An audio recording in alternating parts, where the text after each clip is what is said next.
السلام عليكم ورحمة الله وبركاته. horta dee hadalkii waa dhammaysteen oo meelaan kaga wax la sii naxnaxyo garan maayo waxay noo ballanaysaa u hadasheen inaynu hawsha u fulino intii la is odhan lahaa ilaa hadal badan waxaa ma taree hadalka haddii guntiisa la helo waan kugu raacsanan baa sidaa aad tidhaahdeen baa inoo guddoonaa dalkaynu horu marino wanaagaynu ka shaqayno duruufaha inagu xeerana waynu ognahay waxaan aad iyo aad ugu farxay hadalkiina aad soo jeediseen dhammaantiin haddaydaan dee ka soo tashan xalay oo waddo cusub oo runtii qofkii maqlaba farxad gelinaysaa ayay ahayd sidaa hadalkaa mawduuca halkaa ka qaadanaysaa odhagtee muxuu ka koobnaa maskax furan wuxuu ka koobnaa waxaa dhaa wadaninimo nationalism niman qadiyad dalka fikiraaya waxaa ku jirtay energy quwad xoog dhalinyarnimo oo qof walba waxaa ka muuqata tamar ay leedahay dhalinyaradu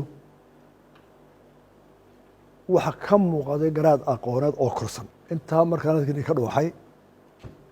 taariikhdu iyaday soo celisa sida aad sheegteen ma jiro horumar ka dhacay adduunka dal kasta iyo wakti kasta iyo casri kasta horumar ka dhacay oo aanay samayn da'diinaasi da'daa dhalinyarada soddonka iyo wixii ka bilaabmay ma jiro wax alliya waxaa isbeddel adduunka ka dhaco dhan waa da'diina markaa qof kasta maanta wax farxay somaliland in raggii iyo hablihii da'da ahaa somaliland ay hayaan tubtii caalamka o dhan hore ugu maray oo dalkii rajo cusub baa gelisay sano hadlaysa rajo cusub ayaa ka muuqata insha allahu taasaa inoo hirgeli doontaa halkaa arigteen baan ku raacsana maxaa isku soo sharaxay dowladaha hoose maxay dadku idinku codayeen maxaa idin hor yaalla adduunka oo dhan ka u taajirsan iyo ka u faqiirsan duruufaha loo dhistay dowladaha hoose waa caalamiyan dhakhtaradana waxaa la yidhahdaa kuwa thiyaatarka qofka la qalaa inta gasha neerasta ka waxqala ka xaadha waa dad gaaro loo tababaray cid walba iska gasha tiyaatarka dee iyagoo dhakhtarada marka idinka waxa la geeyey tiyaatarkii dadka ayaa taalin waa idinka dawladda hasiista dadkiina waxay u baahan tahay wax badan dee horta in laidila fahmo dhawata la isla fahmo marka waxaad u doorateen hawl baa isu dhigteen u malayn maayo qof idka mid dowladda hoose waad kala cagaysan doontaa waxaan isleeyahay dhammaantiin idinka iyo kuwii doorashada la gale aan soo bixin ee kaydkiina ah oo idinla mid oo idinla mas-uuliyada oo codka dadka sita wuu dhacay hebel maaha qofkii kula doontay waa kula xil ixtiraam kaaga bahaya status buu kaala bahaya waa qofka kugu dhowo ku caawin karaya haddii aad relationkiina aada wanaagsan oo xilka uu sido ila cod buu sidaa waa codkii aad marku soo baxday aad ku qadariso marka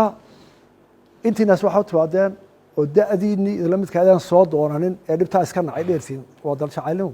waa hawlaa isu dhigtaan saasaa loo sharxaya hadalkiinina taasaa ka muuqatay hadalkii aad tidhaahdeenna taasaa ka muuqatay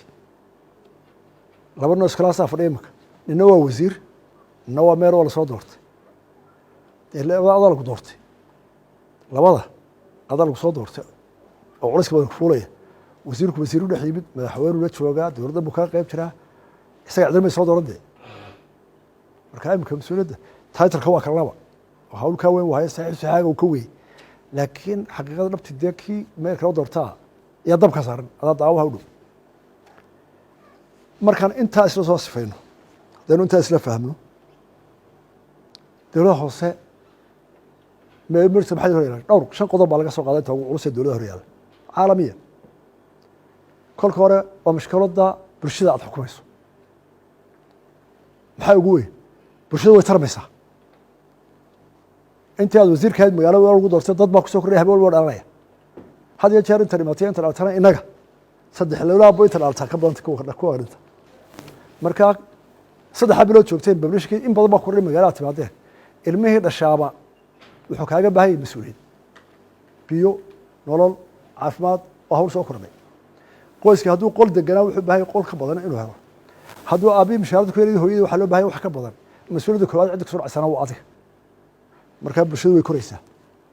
waa dhibaato ku taala inaad ka fikirto meeyarow bulshadu way iskhilaaftaa mar walba way is haystaa labada jaarki waa bini aadam wax ku abuura adaa lagaa rabaa khilaafkoodii inaad xaliso bulshadu waa conservative meela joogtaba cid kastaba hada sidaa ay yihiin maanta gurigaad joogto baashaa in meeshaa laga qaado markaa la geeya qof kasta waxay maxaa loo qaaday dadna waa jirjiro aad baan u arkay laga ma oga laakiin dadku waxay jecel yihiin waxa uu yahay inuu ahaado sidaa uu yahay dadku in laga bedelo way ku adagtay ka guur hadda waxaa laga rabaa inaad caqli cusub keentood wixii ka rarto maxaa ugu yar xashiishaan iska ururino waa lagu maqlaya laakiin waa la karaahsanaya waa ninkana qaylo badana ta labaadna waa maxay ee idin haystaa ee inaga inoo gaarka waa nabadgelyada dal ictiraafsay manihin dhaqaaleynu uu yaryahay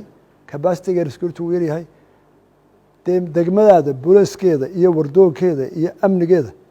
oo amnigoo laba a lagaa rabaa mayro mar waxaa laga rabaa dadkan wadageni inay nabadkooda noolaadaan ood kala ilaaliso ood u kala gar qaado ood kagar darunta u sheegto laba waxaad u baahan tahay inaad ilaaliso cadowga dalka yaa soo gelaya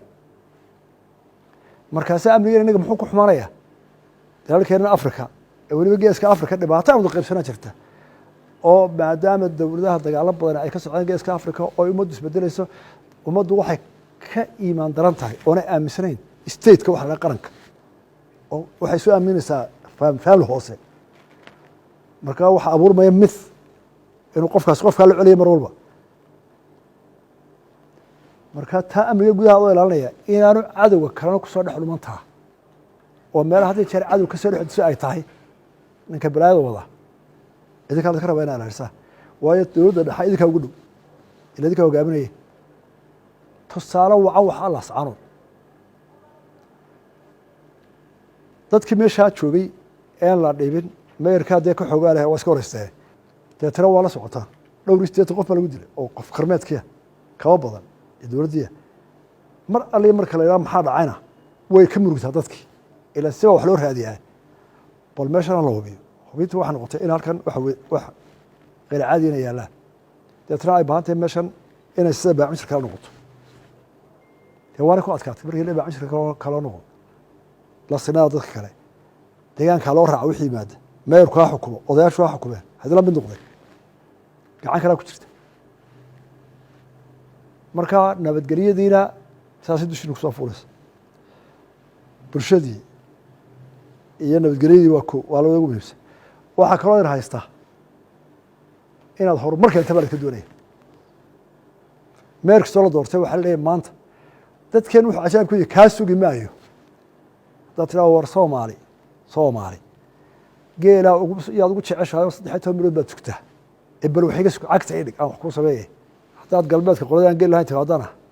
beer aanad garana wax ka soo baxaya ood ku tacabtay oo maalin walba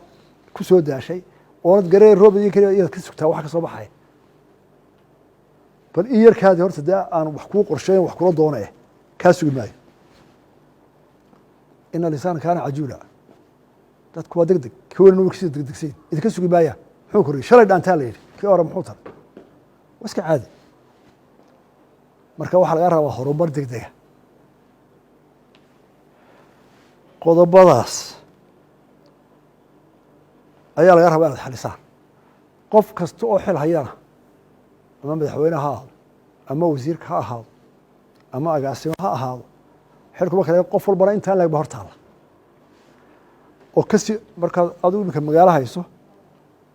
adna magaalada hayso wasiirka daakhiliga intaasu magaalada isku timaada oo ka doonaysa intaa ay kaa doonaysa in lag wasiirka horumarinta waddooyinkana intaan lag bay ka doonaysaa ka caafimaadkana intaan lag bay ka doonaysaa maanta wasiirka uga howl badan somaliland ee hawsha ugu badan saaran tahay kii caafimaadka kii tacliinta waa laga howl badanyay ka biyaha laga rabaa inuu meel walba waraabiyo biyan lama hayo ka biyaha ayaa laga rabaa inay tuulo waliba biyo hesho ilaahna waa inuu gargaaro imika iyadoo karantiga dartii waa nasiib badan yahay laakiin isaga mar walba waran baa ku taagan 6 goolo biyo keena waxaa la mida ka waddooyinka waxaa laga hadlaa waddo marka 6daa saa inuu dul yaalla oo la rabaa inaad xaliso aynu xalino xil kastaan hayno magac kasta inoo bixi way sii kala kordhayaanu maalintaad xil qaaday xuquuqdaadii waad weyday meeyaro xuquuq badanoo dee had waayeysa hadalkaagu waa xadiday dhaqankaagu waa xadiday ciddaad la xidhiidhaysaa wuu xadiday goobtaad tegaysaa waa xadidantaha waxaad qabanaysaa waa xadidantah waayo adaa dadkay soo hortaagay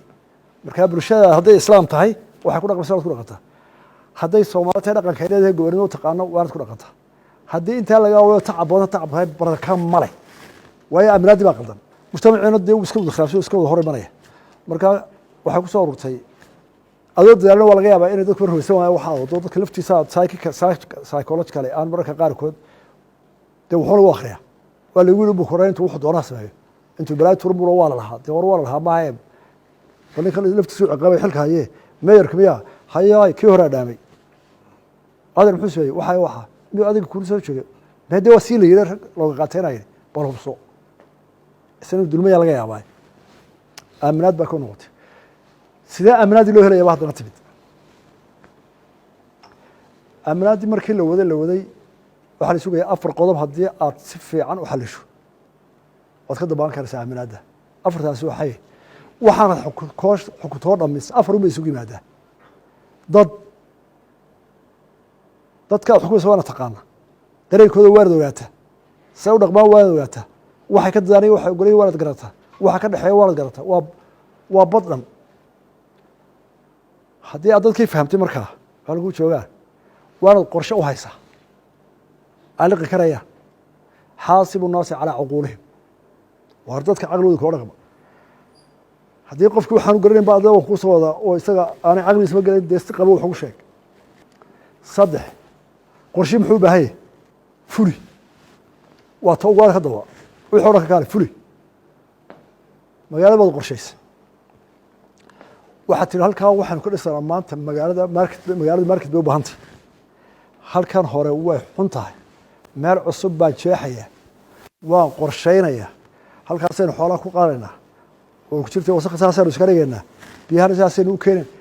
wixii ood ku daasho tan 6 bilood wadaynood sheekh iyo shariis ku keen markaad keento